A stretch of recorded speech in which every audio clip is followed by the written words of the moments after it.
Crack open a tepid Genesee, watch the pictures as they travel through your neighbor's Wi-Fi. It's the Rees Company. I'm the Bull of American Broadcasting, alongside the great Chris Morganti. How are you, Chris? I'm good. Feeling all right? Yeah. You're wearing a hat again. Yeah. Well, we have some new studio lights. Yeah. And I've noticed when I don't wear a hat, there's my bald head has some issues with the glare. So as long as the weather is not too warm, I think it's best that I wear a hat to, maybe Chris Rock will come in here and make a joke about my head if I take the hat off. Who knows what'll happen? Well, last week you came in here and you were distressed. Oh, Distraught. is that why you brought it up? Yeah. Yeah. Well, because I thought I had lost this hat, which is the only winter hat I own. And Now, wait, Chris, let me explain. When you came in, your first order of business was asking if anyone had seen your hat. I thought I may have left it here because I hadn't remembered wearing it since I'd been here last. But you had an almost mournful...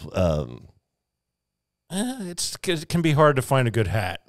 Much like a good pair of shoes, I'm very particular about these things. And I understand another concern of yours was that it is now becoming spring. Yeah, they might not be in the stores. Right. Right. Everything is spring and summer. Right. And you might not be able to get a new hat. Right. I'm not sure that's entirely true. But Yeah, I have no idea. I'm not often in a clothing store, so I don't know, as you can tell by what I'm wearing. But it turns out I did find my hat. Steve, you know where it was? where was that? It was in my backpack that I had with me the entire time. I don't know how I missed it. It was a lot darker in here last week, in my defense. So, yeah, I missed it. Exciting week for me. I found a hat. You were borderline grieving Yeah. Well, at the loss of your hat.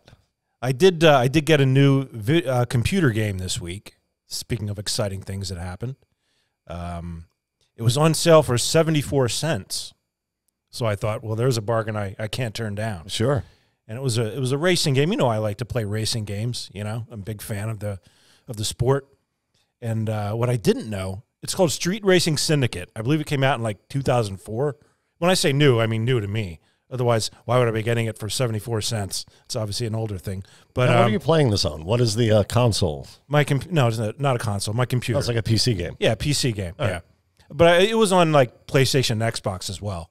But I played on the PC. But so I bought this Street Racing Syndicate thinking like, oh, I'll get a nice racing game for 74 cents. And I'm enjoying it. You know, it's like an arcade type of thing more than like a simulation. But I'm enjoying it. And next thing I know, I win a race and this girl in the game walks up to me and offers to become my girlfriend. And I'm like, oh, I didn't know this was part of the game. And then I win another race, another girl walks up and wants to be my girlfriend. And all of a sudden, I realize that there's a stat which says girlfriends 2 of 18. And I'm like, all right, now we're talking. And then, so then you can like take one of them with you on your, she's like on the passenger side. And if you win a race while she's there, she's like, hey, I got a video for you. And then you go back to your compound and they're like sending you sexy videos. So I can't recommend this game enough. I didn't even know this was a feature of this. But now I just want to win the races so I can get more girlfriends and have more cell phone videos sent to me. Yeah, it seems to me the focus isn't so much on the racing as it is the spoils. Well, no, you got to be good at the racing. Otherwise, these girls will have nothing to do with you. But that's the motivator. Yeah. Well, with a lot of these games, winning the game or beating the game is an end in itself. Yeah. It's an achievement. Well, also, if you win the game, because it's street racing, you win money, and then you can buy better cars and upgrade those cars with like turbochargers and, whatever. So there's that aspect of it. But that's, I feel like, pretty common to a lot of racing games. I did not know that this girlfriend thing was involved in racing games. So, yeah. I don't know if you can still get it for 74 cents, but if you see it anywhere, recommended. And what's the name of it one more time? Street Racing Syndicate. Fantastic. Shall we do the movie of the week? Yeah, let's do it. Okay, let's hit the intro.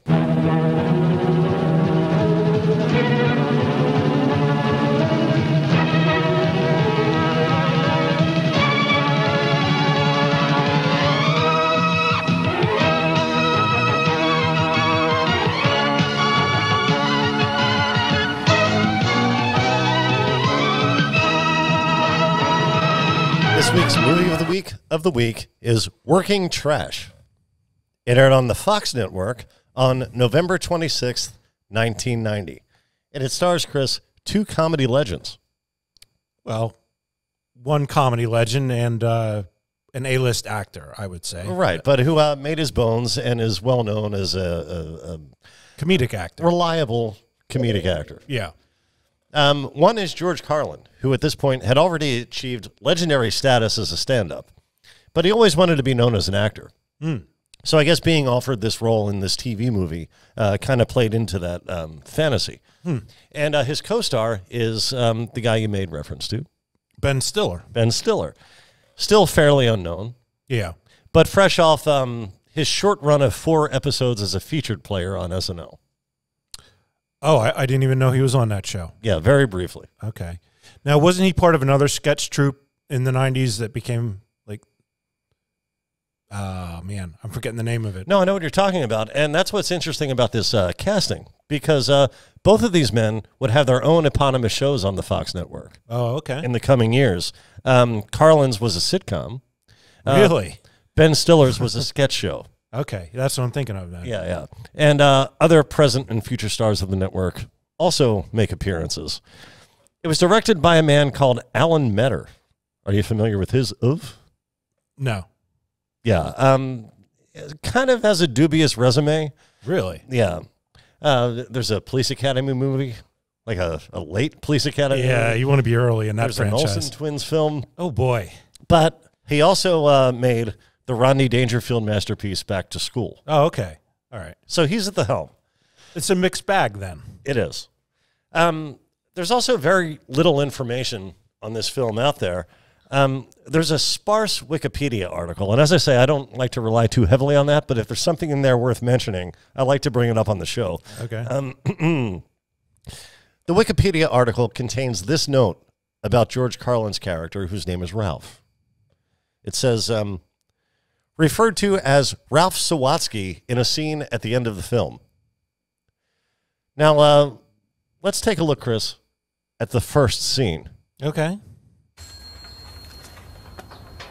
Hello. Yeah, this is Ralph Sawatsky. Huh? Oh, no, this isn't Ralph Sawatsky. Not Ralph, Alf. Yeah. Well, it's a natural mistake. Wrong number, sorry, goodbye. You're not Ralph Sawatsky? Not to that guy, Rudy. Yeah, many times in the first scene. Interesting. Although technically the Wikipedia article is not wrong, as long as he's mentioned in the last scene. They didn't say he was only mentioned in the last scene. So, But the comment, or not the comment, but the part of the article made it sound like he was only referred to that way once and later in the film. yeah. And this is, again, the first scene. That call that Ralph Sawatsky just received was from a guy called No Neck. Right. See, Ralph, he's racked up a lot of gambling debts, in fact, to the tune of $6,000. It's a lot. And $1990. Yeah, so adjust that for inflation. Geez, and adjust that for inflation versus last year. Right. So in a panic, he's promised No Neck that he will have his $6,000 by the end of the week. Meanwhile, in the city, there's a guy called Fred Novak, Okay. played by Ben Stiller. Now, Fred's an aspiring stockbroker. He has an interview at a Wall Street firm. I'm going to tell you a little about Fred. Okay. He's a college dropout who has a thin resume and a recommendation letter from a guy who owns a couple of gas stations. Right. His meeting... Or as he said, a chain of gas stations. Chain, but it turned out to be 2. He was asked how many, and he said, well, 2. Which I guess technically is Technically a chain. Yeah. I'm Team Fred on this. Yeah. Yeah. He meets a man called Fred Agrande. Now, George Agrande. George is played by Dan Castellaneta. Yes, of Simpsons fame. Yeah, and he at this point was already a phenomenon on the network. And he's the voice of Homer. Okay. Well, it becomes quickly clear to Fred, Ben Stiller, that he isn't impressing Mr. Agrande, so he makes a suggestion. You know, I'm sure there's got to be something in there that I'm qualified for, because I'm more than willing to work my way up. Well, there's something to be said for working your way up, Mr. Novak. You know, I think we do have a position that might just be right for you. Really? Mm-hmm. You know what's great about this job? Instant gratification. You see some dirt, you sweep it up. Where else are you going to get that?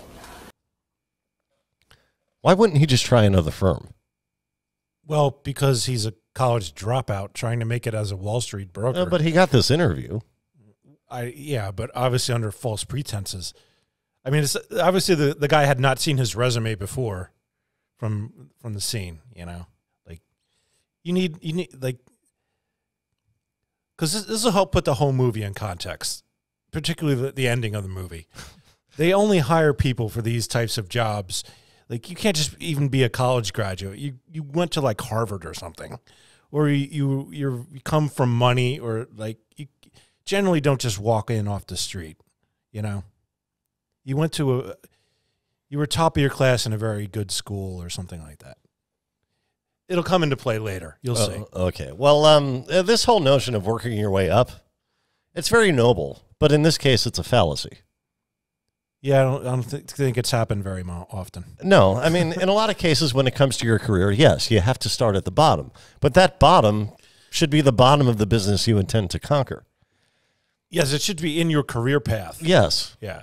Because no one is going to say, Fred, you are amazing in sweeping floors. So amazing, in fact, we're going to let you run a hedge fund. Right. That's not how anything works. Right. Now, Fred, I don't think it's fair to call him a natural custodian. No. So we're going to see what happens during his training. Okay. Okay, let's take a look at this. Buffer actually becomes an extension of the self. This is like a symbiotic relationship. That's what you're going to have to learn, but it takes a little time. I got to make a phone call. Stay here. Don't touch that.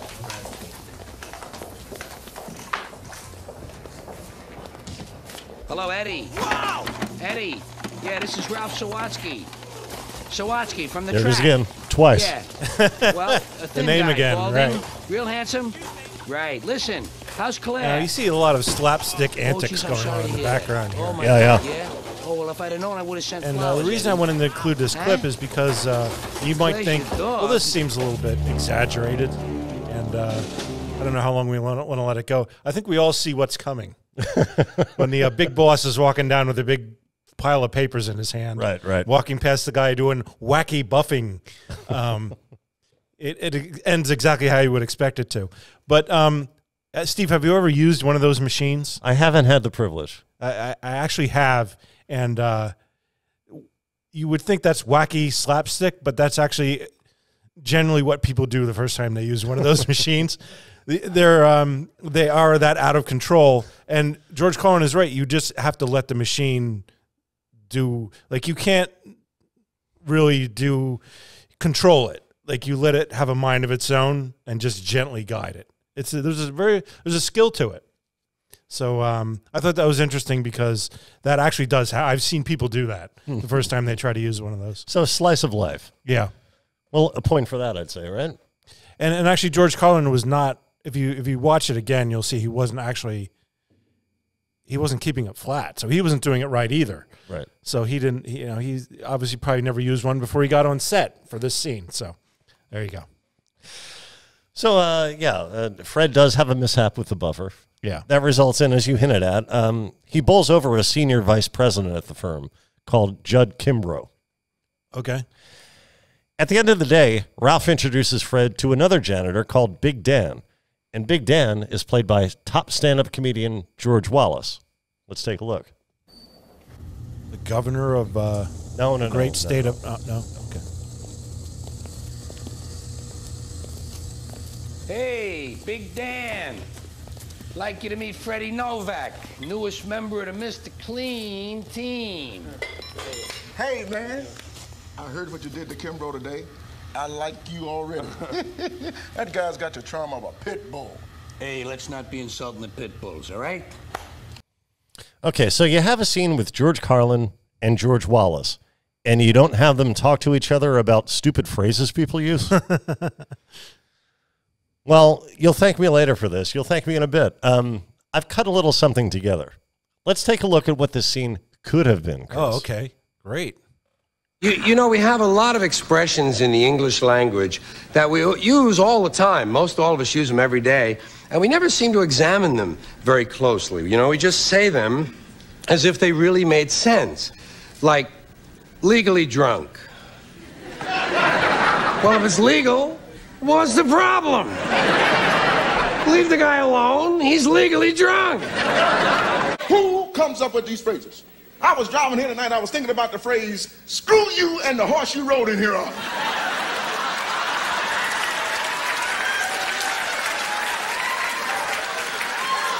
But I thought about it and said, oh, this must be the first guy Paul Revere woke up. Yeah, so I think that was a lot better than the interaction we just witnessed. And why do they call it taking a dump? I mean, after all, you're not really taking it anywhere. They should call it leaving a dump.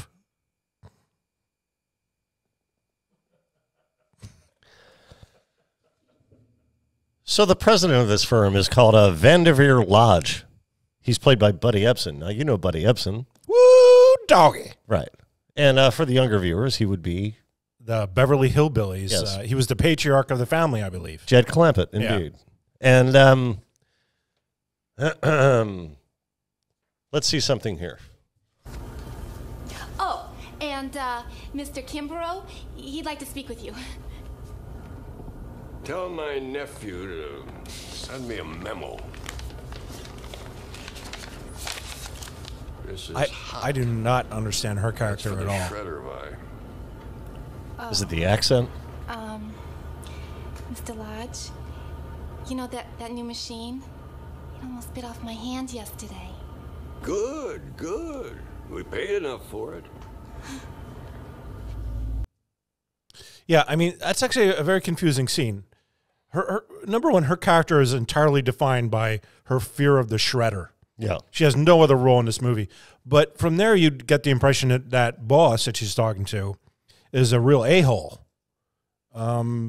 That's like your first impression of him, but that's not the character at all. No, he's actually very helpful. Yeah, so I don't know why they had, I don't know.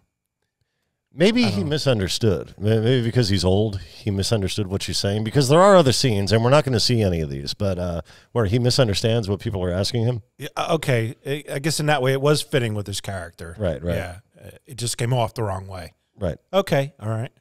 Now, about the accent. You may recognize that woman's accent if you've ever been to Long Island or seen any TV show or motion picture that has a secretary or a hairdresser. That can't possibly represent reality. The whole world of secretaries, it doesn't make any sense to me, can it? Yeah. I mean, I feel like this came up in a previous movie not too long ago where someone's trying to do a New York accent that we were convinced had never existed in any period in history. Yeah, I believe you were talking about Edith Bunker played the that's mother what it was. Yeah. of a child who got angel dusted. Right. Yeah. Check that out in our archive because you were commenting on her accent when she played the role of Edith Bunker. Yeah. And in that film, she used her natural voice. I want to test this, though, Chris. Okay. Because this can't possibly be true. Secretaries don't really talk that way. So give me a moment. Let me call someplace. Okay. How about the Federal Reserve Office in, say, Omaha? Okay. Middle of the country. Sure. Yeah.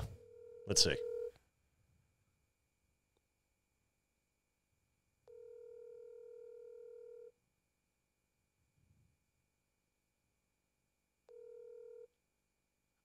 Federal Reserve Bank of Omaha, how can I direct your call?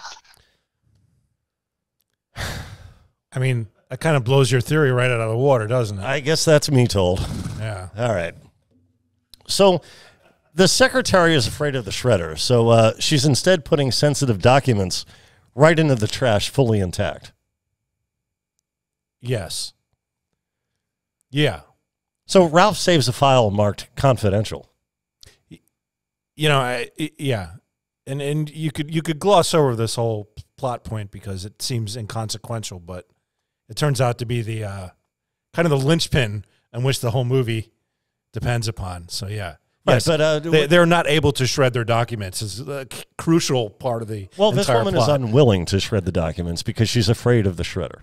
Well, no, I think at some point the shredder like actively goes into Chernobyl meltdown status.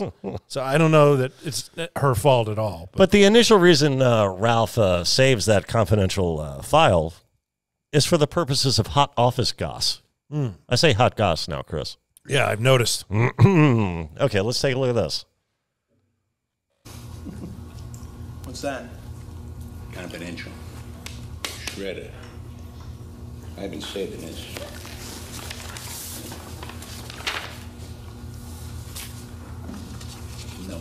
Numbers, you know? Always numbers with these guys. I'm telling you, if one of these brokers doesn't start nailing his secretary, I'm gonna have to stop reading their mail. Geez, I'll never forget the time one of these guys went completely crazy. He just went right off his trolley. One of the guys in the recruiting section, he starts sending out obscene sex questionnaires to the women's colleges. Boy, garbage like that you come across once in a lifetime, Freddie. Ralph, this belongs to the Lodge. So? Fairchild Industries to acquire Best Oil will deny but purchase definite upside potential 2025. You know what this is? Well, I know it ain't the answer to my prayers. This is gold. Explain it to me. What if you had the results of tomorrow's horse race today? So the price of Best in stock will open to $4 a share. Within one day, the price shoot up to 20 or 25. This is tomorrow's horse race. You think I can make enough money off this to pay off No-Neck? This is called insider trading. Yeah. And it's what Martha Stewart went to jail for, along with many others. Right. Yeah. Right. Just making that clear to everyone. And for that reason, Fred is initially against buying the stock. Right. Based on this information they've uncovered through not nefarious means, but through advantageous means that would be legally dubious. Well, they came across it in the course of doing their jobs, which makes it illegal. Yeah. But Ralph convinces him otherwise because No-Neck has taken a contract out on his life. Yeah. It's understandable. You want to save your friend's life. You would do something like this. Right. And now, I wouldn't do it for you, but I'm just saying. It's not just Fred. The rest of the cleaning crew and the office shoe shine guy, right? They all pull their money together. So Ralph and Fred go to see Susan Fonstock. Right. She's a broker to whom Fred has taken a liking. She is the romantic lead in this film. Yeah. I don't recall seeing her in anything else. She was, and strangely enough, on the Fox network. Oh. She played a big role in season 1 of 24. Oh, okay. Oh, yeah. Actually, I watched that, and I know who you're talking about. Okay. Yeah, Leslie Hope is the actress. And they open a trading account with her, and let's see what goes on here. The wastebasket's already been emptied, guys. Well, we were wondering if you could do us a favor. We'd like to make an investment in a stock. He means we want to buy it. You boys been drinking? I had a couple of beers for breakfast. You serious, huh? Oh, yeah. I think it's the best joke in the whole film. What do you want with but, a dog like Beston? Yeah, made me laugh. Sometimes you bet on the horses, sometimes you bet on the dogs. As opposed to that. Actually, we've made a fairly extensive study of the energy industry, and I like the upside potential of petroleum, as well as the capital reserve of Beston. Interesting. You've done your homework, I see. Yeah, so that stock turns out to be a nice little earner, huh? Yeah. They pull in enough dough for Ralph to pay off No-Neck and Right. for everyone else to take home a substantial amount of cash. Now, do you feel that they missed a beat here by not having No-Neck, have No-Neck being only an off-screen character? Possibly. I feel like I would have liked to have seen No-Neck and have some interaction with Carlin and No-Neck. Like, that could have been a good scene. Sounds like a Dick Tracy villain, no? Yeah. Yeah, I guess it does. But I don't know. I would have liked to have seen that. So to Fred, this whole insider training scheme? Maybe a young James Gandolfini, they could have gotten to play that role. You know? Or maybe even like, I don't know, Rodney Dangerfield. Like, why not? Yeah, there is a connection. Yeah. But it would have been fun. But no, he gets paid off and never seen or spoken of again. So Ralph wants to continue trading. he's not through collecting sensitive documents, which reveal the potential for a stock called Contrex. So he places a buy without Fred's knowledge from a separate account. He names the Three Wishes Fund. Right. I'm sorry, the Three Wish Fund. Okay. Well, thank God you cleared that up. I think so. Well, that's what I have here.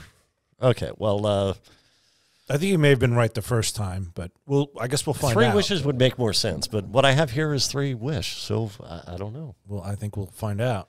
I don't know. Well, Fred, meanwhile, he's done a horrible thing in Ralph's mind. He's fixed the shredder. Right.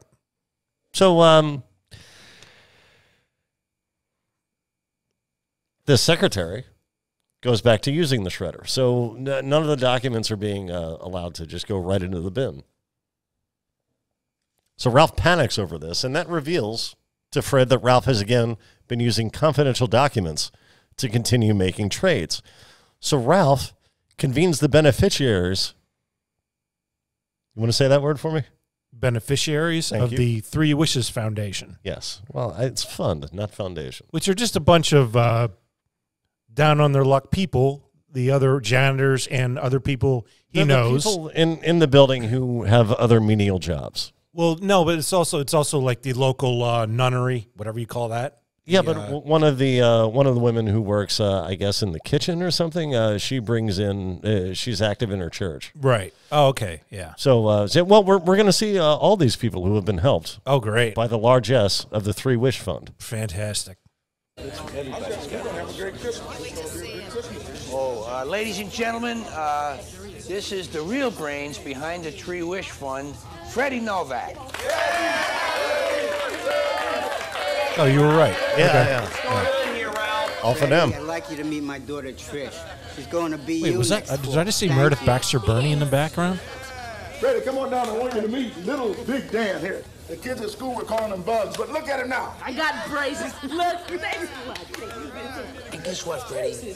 I finally got Ruthie the lounge chairs. But we do have one small problem. We bought a couple other things. Like what? Mary. This Yeah, there's Sister the nun. Patricia. God bless you, Mr. Novak. The people in Hunts Point have needed a Sure. homeless Why wouldn't she have shelter an Irish badly. accent? A homeless shelter. New York in Seems 1990. like a good thing to do. They're playing fast and loose with the accents. So these folks, they got a little carried away. Yeah. Someone bought a BMW, but not outright, so they have to cover their payments on it. They took out a mortgage to open that homeless shelter you just heard about. Okay. Now, Ralph wants Fred to take the remaining profits and invest it for the Three Wish Fund so that they can pay off their new financial commitments. Okay. Fred is flattered. You're making me nervous with your hand on the table, Steve. Oh, is that an? I can see an the untoward microphone's gesture? going like this, and I don't know what that's going to do. Okay. Well, I don't want to be tapping on the table either because I don't know. That gets irritating. I'm don't sorry know. if I've done that, and I'm sorry if it's annoyed you. We don't know. Well, we'll find out. Yeah. So Fred is flattered by Ralph's faith in him that he can trade well, Right. and create a windfall on behalf of the fund. Now, there's a whole lot we're not going to get into, and it's only partially because I'd say a solid third of this film is impossible for us to show because it has a Latter-day Temptation song called "We're Gonna Work It Out" playing through it. A solid third of this film. Now, is that a Has that cover song of the playing. Beatles tune? No, it's "We're Gonna Work It Out." Is it? We can work it out. Is it a cover of "I'm So Excited"? It appears to be. At first, it sounds that way. And if you check out the film, you notice that the song seems to have been an obvious attempt to cash in on the success of I'm So Excited. But it's not I'm So Excited. It's like a bastardized version of it.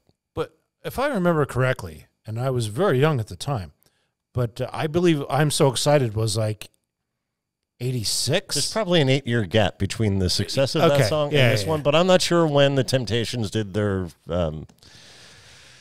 what would you call it, pastiche version of the Pointer Sisters. Yeah. So they're not trying to cash in on the success of a currently popular song. But they might have been at the time when they recorded this. It is used extensively in this film to the detriment of our ability to show a lot of these scenes. I see what you're saying. Yeah, Yes. yeah. Okay. But there's something else at issue for us, Chris. Okay. When we gloss over subplots and entire characters, it always means one of two things. Either the movie was so good, there's no point in us discussing it in too much detail. Like Law & Order is an example of that. I think we only showed 4 scenes of that one. Right. And the reason why is you'd be better served watching that on your own. Right. Or, conversely, nothing in the film happens that's too interesting, and there's not much worth commenting on. Well, a large subplot is the romance between Ben Stiller's character and the... Susan, yes. Yeah, it's not particularly novel. It's not particularly... It's exactly what you've seen in every rom-com you've ever seen. And we are going to see some of that, but without giving too much away, since the Meredith Baxters are yet to be awarded for this one, Working Trash falls into one of those categories, but I think we did give it away. I don't know. Either not much going on or too good to waste your time listening to us talk about it. Right. So we're going to jump ahead. There's going to be a 3-wish fun party at Ralph Sawatsky's. Remember Susan Fonstock? Yeah, the gal we were just talking about. She has a budding romance with the aspiring trader. Yeah, that's Fred, played by Ben Stiller. He invites her as his date. Fred or Frank? Fred. Really? Wow. Okay. He invites her as his date to this event. Hey, listen, Susan, I just want to say thanks for everything you've done for us. You've really been great. Oh, Freddie, you're welcome. And you know what? I know you're really busy and you probably have plans. I shouldn't even ask you. In fact, it wouldn't jeopardize our business relationship in any way. Crying out loud. Hey, buddy, if you're going to ask her out, ask her out. The meat is running here. Are you asking me out, Freddie? I don't know. Am I asking her? I just was wondering if Friday night, Ralph's house, 3-Wish Fund is having a little get-together, and I was just wondering if maybe you want to come along. Friday night. Yeah, you know, if you can't make it, I understand. Because Freddie, I'd love to. What time? Pick you up at 9. Sounds great. Congratulations. Now, can we get out of here? Was he not making money while they were having that conversation? Chris, in my experience, cab drivers are always antsy to get you off the meter, right? Right. Yeah. Yeah. Yeah, I don't think whoever wrote that scene has ever been in a cab. Yeah. Probably an L.A. guy who owns his own car. And I thought at first that maybe that cab driver was... at first I was hoping it was Andrew Dice Clay, but then I realized he would never take a role this minor. This was like at the height of his fame, right, when this was made. Right. And then I thought maybe it was Brad Garrett, and then I was like, no, I think it's just an extra. Like after this he probably did an episode of Law and Order. So you know who I thought it was at first? Who? He does have a very familiar face. I thought it was Robert Davi, who's been in a million things, but to me he's the villain in the Bond film License to Kill, or Living Daylights, the one with the shark. Oh, okay, all right. One of the Dalton Bond films. Okay. I didn't see that one, but that's who I thought it was at first. Always looks like he's wearing mascara. That's how I figured out it wasn't him, because I had no mascara. That's a weird facial feature to have, where you always look like you're wearing mascara. Because he's clearly not always wearing mascara. Mascara goes in your eyelashes? Yeah. Okay. So that's different than having the broken blood vessels under your eyes all the time. Yeah. Yeah, that's not a look that you want. It's a bizarre look, but that guy has it. So here's what they do. They devise a plan to basically bankrupt the firm. Something like that. Or at least devalue its assets to a price where Fred, Ralph, Big Dan, and the shoe shine guy, all those folks, they can somehow buy the firm for themselves. That's my understanding of it. This is what I've been alluding to this entire time. This makes no sense. This final scheme that they have kind of reminds me of a couple of movies. Yeah, I know. I'm going off what we talked about. But one was Trading Places with Dan Aykroyd and Eddie Murphy, right? Mm-hmm. They had an option scheme that kind of made sense. Another was Working Girl with Harrison Ford and that redhead, Melanie Griffith. Redhead, no, Melanie Griffith. Melanie Griffith, yeah. That made sense because someone with a lot of money bought the company. And a third one was Michael J. Fox. I believe it was called The Secret of My Success. Yes. Again, it was someone who had a lot of money and controlling shares that came in and bought the company at the end. Here, we have a situation where none of these people have any money. That was the whole beginning of the film, is that they were all broke only a couple months has gone by. Steve, this makes as much sense as if you and I were to say, go buy a Wall Street brokerage firm. And I was like, Steve, but the thing is you might need to sell your car to make this work. Because that's what happens. They make them sell their furniture. Like somehow that's going to raise enough money. That it's so ridiculous. Well, it doesn't raise enough money, but they put together a scheme, right, where they can devalue the firm to get it into their market share, their portfolio. Yeah. I don't know what it is that they're trying to get low enough. Well, that's what I'm saying, Steve. So that they can afford to buy the firm. I don't think you can devalue a Wall Street brokerage enough to where a bunch of janitors can buy it. But you know what? Maybe that's why I'm not so successful in life, is I don't dream big. Now, they manage to do just that. Right. Now, whatever you're thinking about how they managed to do this, you're wrong. Let's see how they accomplish this task. Father Finity is here. He's going to talk to you. Freddie, am I glad to see you? I never been so scared in all my life, Freddie. I think I'm gonna lose my lunch. Ralph, we got 7 minutes till the market closes. You gotta jump. What I gotta do, Freddie? I gotta get in that window. I talked to the fire chief, Ralph. He said you can't miss. That's Ralph's wife. Let him jump. Ruthie. You agreed to jump, Ralph. If you don't jump, I'm gonna divorce you, you creep. I'll be right in, Ruthie. Hey, Ralph! Huh? You're gonna have to jump, honey. That's the romantic female lead there. Yeah, Susan. I think first time we saw her, I think. Oh, no, we saw her in a cab. And when they opened the account. Right. What are you doing? Ruthie, are you losing your mind or something? I'm trying to save our marriage! Zawatsky, what the hell are you doing out there? That's... You know, this one's had just about That's enough Homer of you. Simpson. Let the good Lord Oh, really? handle this, Yeah. all right? Ralph Zawatsky, What are you I'm gonna doing? give you a choice. I can't do it's Homer, either me obviously. or the street. That does it, Ruthie. But he was like a minor boss at the firm. A hanger-on. Yeah. So instead of coming up with a clever scheme as to how they get control of this company, they were like, no, this is all going to be about the stunt at the end. Where he dives into the, I don't even know what you call those things. I don't know. Well, an airbag, I guess. Yeah. Well, the folks saw it.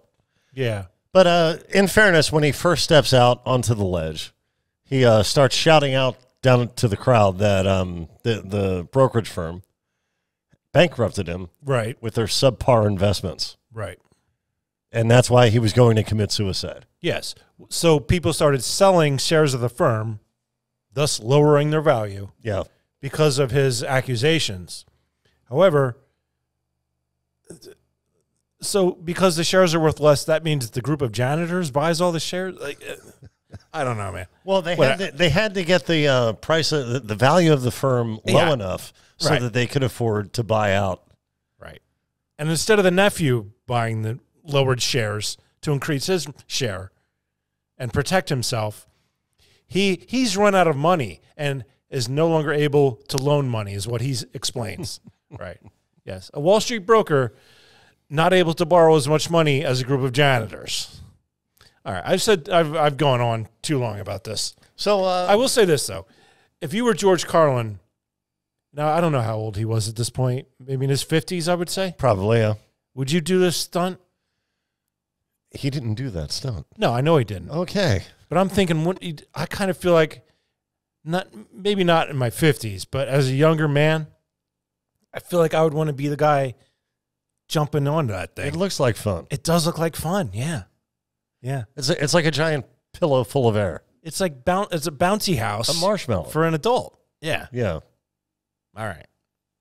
Clearly, I have nothing to say about this movie. So that's basically it. Cue the Temptations one last time so we can hear that horrible song that rips off the Pointer Sisters. And now the late local news. All right. So is there anything else you want to say about this film before we rate it? I think I've said too much, frankly.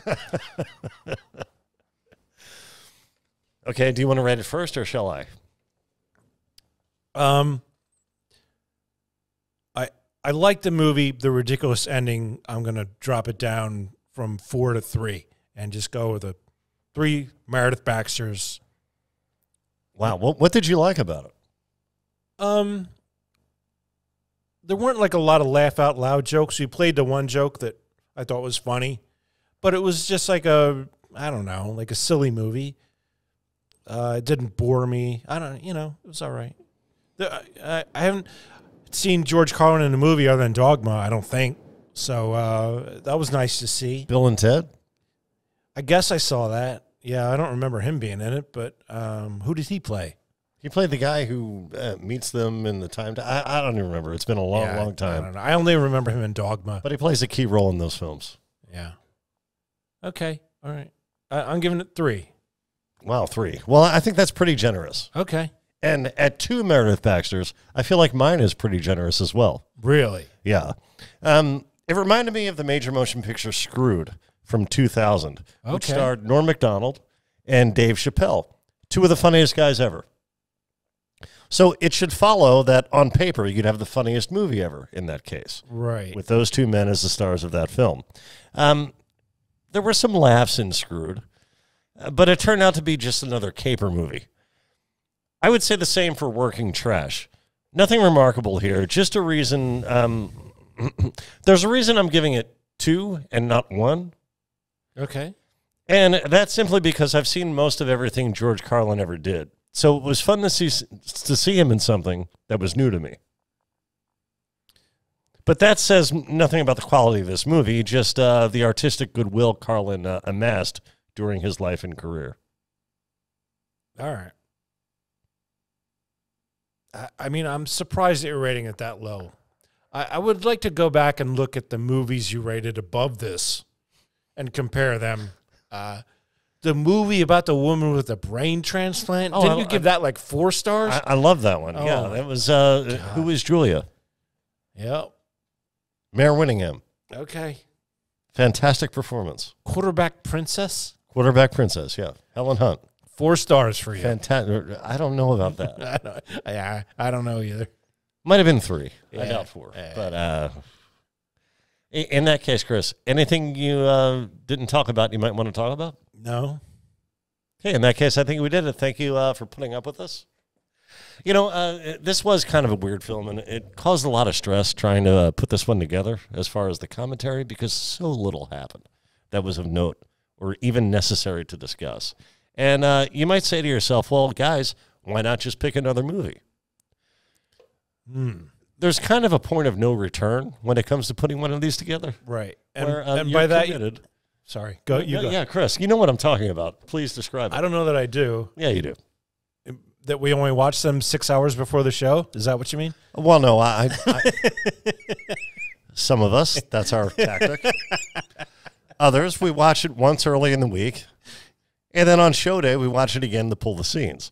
But there definitely is a commitment involved where you think, well, this is a good enough movie. This will suit our purposes. So you watch it, and you get so bogged down with activity as far as trying to log everything and figure out what you're going to talk about that there's no way to switch paths, to change course. So this was kind of an exercise in, what would you call it, stubbornness? All right. Yeah, I mean, I really had nothing because I just kind of enjoyed it, but I didn't really find much to remark upon. We've had this problem a lot recently. We bailed out on one a couple weeks ago because once I started watching it, I realized the quality would not have been to where we could have shown clips.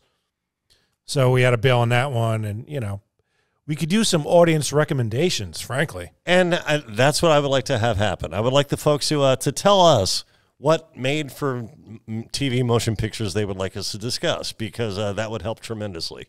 If you find value in them, we'll find the value in them as well. Except unless you're Nick Vollmer, in which case we'll take your suggestion and table it for 4 to 5 months, and then eventually someone will see it. Well, in that case, thanks again. Chris Morgani? Yes. I think we did it. Okay. All right, in that case, Oski, we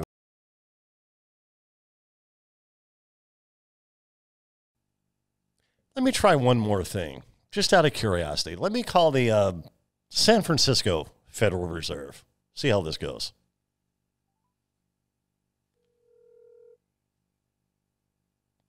Hello, this is the San Francisco Federal Reserve Board. Edith Bunker speaking.